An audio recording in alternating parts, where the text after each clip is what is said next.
वासुदेवाय नमः। आप सभी का मेरे YouTube चैनल पर स्वागत है। आज मैं आप सभी को शुक्रवार के दिन लक्ष्मी जी की जो पूजा करते हैं, संतोषी माँ की पूजा विधि और व्रत मैं आप लोग को बताऊंगी कि कैसे करनी चाहिए। ये मेरी छोटी सी कोशिश है कि सरल विधि से मैं आप लोगों को बताऊं कि कैसे हम संतोषी माँ की पूजा करेंगे। सबसे पहले तो हमें ब्रह्म मुहूर्त में उठना चाहिए और संकल्प लेनी चाहिए कि मैं संतोषी माँ की आज व्रत करूँगी, उसकी माँ हमारी पूरा करे। और ये भी हमें बहुत लोग सोचते हैं कि मैं 11 संतोषी माँ का व्रत करूँगी, 16 करूँगी, 21 करूँगी। तो जितना आप मन में मानी रहे उतना आप संतोषी माँ का व्रत करेंगे। ऐसे संतोषी माँ का व्रत 16 करने का विधान है, लेकिन कहीं कहीं लोग 11, 21, 51 या बहुत लोग हमेशा करते हैं। जिस हिसाब से आपको लगे आप कर सकते हैं। शुक्रवार के दिन उठ के सबसे पहले नहा धोवा के स्वच्छ कपड़ा पहनेंगे। उसके बाद हम जहाँ पूजा करते हैं वहाँ पे हम रंगोली बनाएंगे। रंगोली बना के उसके ऊपर पाटा रखेंगे या चौकी रखेंगे। चौकी रखेंगे, उस पे लाल कपड़ा बिछाएंगे। उसके बाद हम लोग संतोषी माँ का चित्र, अगर हो आप फोटो तो वो रखिए, या मूर्ति है आपके पास तो मूर्ति रखिए, उसको हम स्थापित करेंगे। और गणपति भगवान की भी हम छोटी सी मूर्ति स्थापित करेंगे, क्योंकि आपको पता है किसी भी पूजा पाठ में सबसे पहले गणपति जी की पूजा की जाती है। रख लेंगे। उसके बाद संतोषी माँ के दाहिने हाथ की तरफ हम कलश स्थापित करेंगे। चावल लेंगे जो पीले रंग की रहेगी, उसको अष्टदल बनाएंगे। एक लोटा लेंगे, उसके में मौली बांध देंगे और जल भर देंगे। जल में हम हल्दी, रोली और पुष्प, अक्षत, एक सिक्का डालेंगे। उसके बाद एक कटोरी में चना और गुड़, संतोषी माँ का जो मेन प्रसाद यही होता है, चना और गुड़। चना गुड़ को एक कटोरी में रख के कलश के ऊपर रख देंगे। उसके बाद घी का दीप जलाएंगे, पुष्प चढ़ाएंगे। पुष्प अगर लाल रंग का हो तो बहुत अच्छी बात है, नहीं तो कोई भी पुष्प चढ़ा सकते हैं। फिर धूप दिखाएंगे। फिर हम एक अलग से भी प्रसाद के रूप में हम फल चढ़ा सकते हैं, पंचमेवा चढ़ा सकते हैं, लेकिन मेन प्रसाद चना और गुड़ ही है संतोषी माँ का। धूप दीप सब चढ़ाने के बाद उनको अगर चुंदरी है तो चुंदरी उड़ाइए, और नहीं तो गणपति भगवान को और माता के फोटो या मूर्ति को हम मौली भी चढ़ाएंगे, तोड़ के थोड़ा सा, मतलब कि वस्त्र अर्पित किए ऐसा सोच के। जब ये सब हम पूजा कर लेंगे, और पूजा क्या है कि बहुत लोग सुबह भी करते हैं संतोषी माँ के, और बहुत लोग शाम के समय भी पूजा और कथा पढ़ते हैं।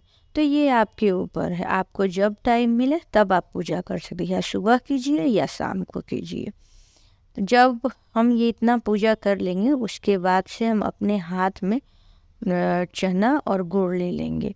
और उसके बाद से संतोषी माँ का व्रत कथा का बुक भी आता है, उस बुक की हम पूजा कर लेंगे और जो भी कहानी है उसको पढ़ेंगे, और फिर वहीं पे फिर से हम रख देंगे। मैं आज आप लोगों को संतोषी माँ की कहानी भी सुनाती हूँ।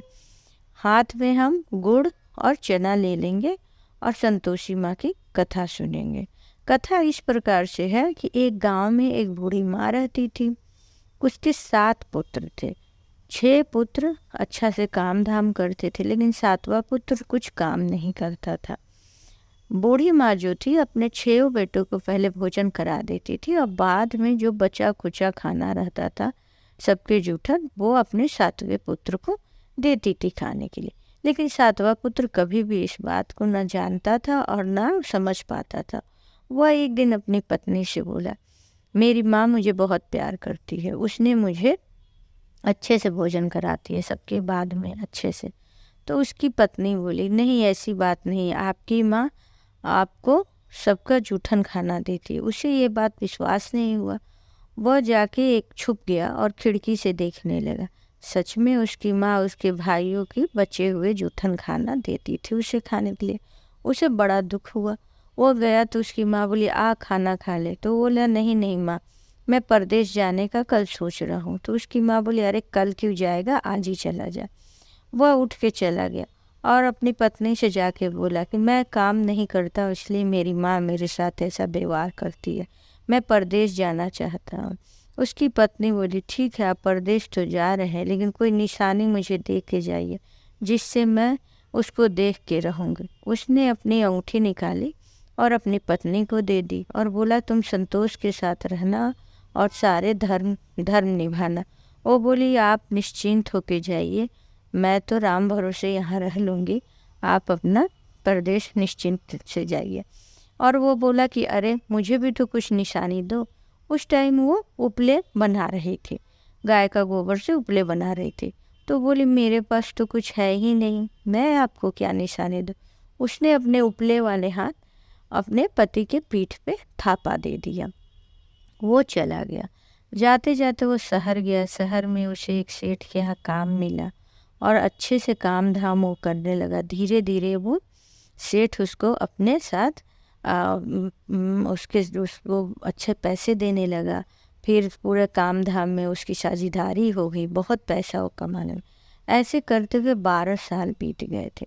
और इधर जो उसकी पत्नी थी, उसके साथ बड़ा ही दुर्व्यवहार होता था। जेठानी सब ताने मारती थी, सास भी उसे अच्छे से नहीं कुछ करती थी। गांव में सारे काम वो करवाती थी, लकड़ी लाने का काम, पानी भरने का काम, ये सब काम कराती। और खाने में उसे बोसी की रोटी देती और एक नारियल का खप्पर था, उसमें उसको पानी टूटा में पानी देती थी। वो फिर भी कुछ ना बोलती थी, जो मिलता खा लेती, जूठन मिलता जूठन खा लेती, वैसे ही रहती। एक दिन वो लकड़ी लेने जा रही थी जंगल, तब तक उसकी ध्यान मंदिर पे गई। उस दिन औरतें बड़ी भीड़ लगाई थी।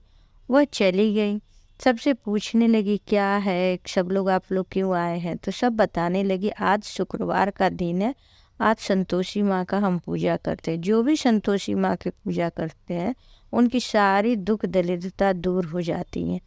उसने गांव की महिलाओं से संतोषी माँ की व्रत कैसी की जाती है उसके बारे में सब पूछ लिया। संतोषी माँ के व्रत करने में सबसे बड़ी बात होती है कि अगर जो व्रत कर रहा है वो तो खट्टा नहीं खाएगा, साथ साथ घर वाले को भी खट्टा कोई चीज़ नहीं खाने दिया जाता, और या जिसको आप प्रसाद दे रहे हैं वो भी खट्टा ना खाए। इस बात का बहुत ही ध्यान दिया जाता है, क्योंकि संतोषी माँ बिल्कुल ये बर्दाश्त नहीं करती हैं कि कोई उनका व्रत करके खटाई खाए। ये सब वो जान के घर पे आ गई और शुक्रवार के दिन वो पूजा की। तो दूसरा मतलब शुक्रवार जब आया तो पूजा की। पूजा करने के बाद उसके थोड़े पति के उसके भी दिन अच्छे होने लगे। उसके बाद से दूसरे शुक्रवार को फिर पूजा की तो वो जाके माता से बोली, हे माँ, मुझे मुझे मेरे पति का खत आया, मतलब वो चिट्ठी आई है। तो संतोषी माँ बोली, अच्छी बात है। फिर दूसरे शुक्रवार के दिन उसके कुछ पैसे आए। एक बार वो पति चिट्ठी भेजा था, दूसरी बार पैसा भेजा। वो तुरंत संतोषी माँ के पास गई, बोली, माँ मैंने आपसे पैसा कब मांगा था, मुझे तो मेरा पति चाहिए, मैं उनकी सेवा करना चाहती हूँ, मैं अपनी पत्नी धर्म को निभाना चाहती हूँ, आपने मुझे पैसा क्यों दिया। संतोषी माँ बोली, ठीक है, मैं तेरी इच्छा पूर्ण करूँगी।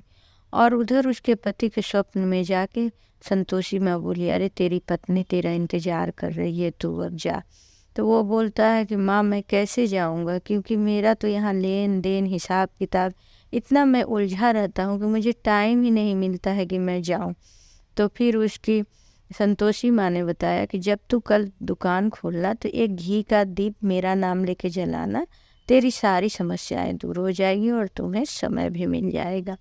उसने वैसा ही किया। दूसरे दिन नहा धोआ के गया और संतोषी माँ के नाम लेके घी का दीपक जलाया। उस दिन उसके सारे काम हो गए। फिर वो गांव के लिए निकल गया। इधर जब संतोषी माँ के पास ये गई बहू उसकी छोटी, तो वो बोली, देख 3 गट्ठर तू लकड़ी लाना, एक नदी के पास रख देना, एक मंदिर के पास रख देना, एक गट्ठर ले जाके तू सास के पास घर पे जाना और बोलना कि अरे माँ मुझे वो भूसी की रोटी दे दे और टूटे नारियल में पानी दे दे, और पूछना कौन मेहमान आया है, ऐसा बोलते हुए तू आज करना।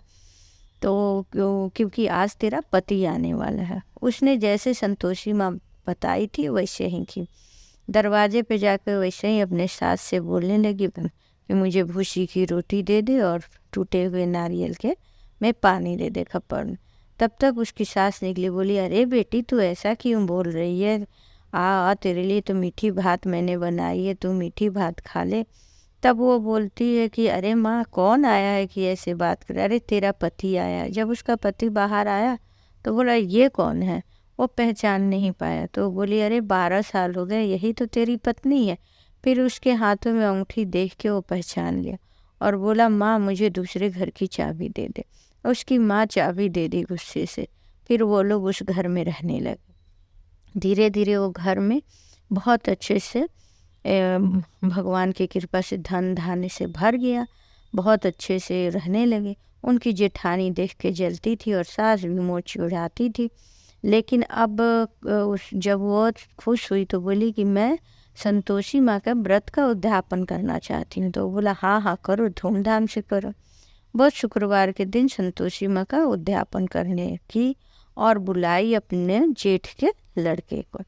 जेठ के लड़के को जब बुलाई तो वो क्या की कि उनकी जेठानी बोली तू खट्टा चीज़ मांगना, नहीं तो कैसे भी खट्टा चीज़ तो खाना। बच्चे गए खाने के बाद जिद करने मुझे खटाई चाहिए खटाई चाहिए, तो वो मना कर दे। फिर वो बोले अच्छा पैसे ही दे दो। वो भोली भाली पैसा दे दी, उस पैसे से जाके उसने खटाई खा ली। अब तो संतोषी माँ कुपित हो गई और तब तक राजभवन से 2 सैनिक आए, उसके पति को पकड़ के ले गए। अब वो तुरंत दौड़ी दौड़ी संतोषी माँ के मंदिर गई, बोली माँ मुझसे क्या भूल हो गई कि आप ऐसे मेरे पति को ऐसे सज़ा मिल रही। तब संतोषी माँ ने कहा कि तूने अब पैसे दिए थे, बच्चे खटाई खाए थे और मेरा प्रसाद भी खाए थे। तब वो बोली कि माँ मुझसे गलती हो गई, मैं फिर से उद्यापन करूँगी आपका। ऐसा बोली तो बोली ठीक है तू घर पे जा, तेरा पति घर पे मिलेगा। वो घर पे आई तो उसका पति बैठा था। वो बोला अरे नहीं, राजा मुझसे मिलने के लिए बुलाए थे, ऐसी कोई बात ना थी।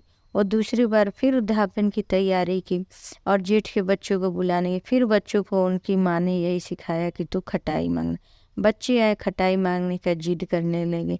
तो फिर उसने पंडित ब्राह्मण को बुलाया, ब्राह्मण के बच्चों को खिलाया और दक्षिणा दी और उनका आशीर्वाद ले। इस तरह से संतोषी माँ का उद्यापन हो गया और अच्छे से उसके जीवन व्यतीत हो रहे थे। उसके बाद उसका एक पुत्र हुआ।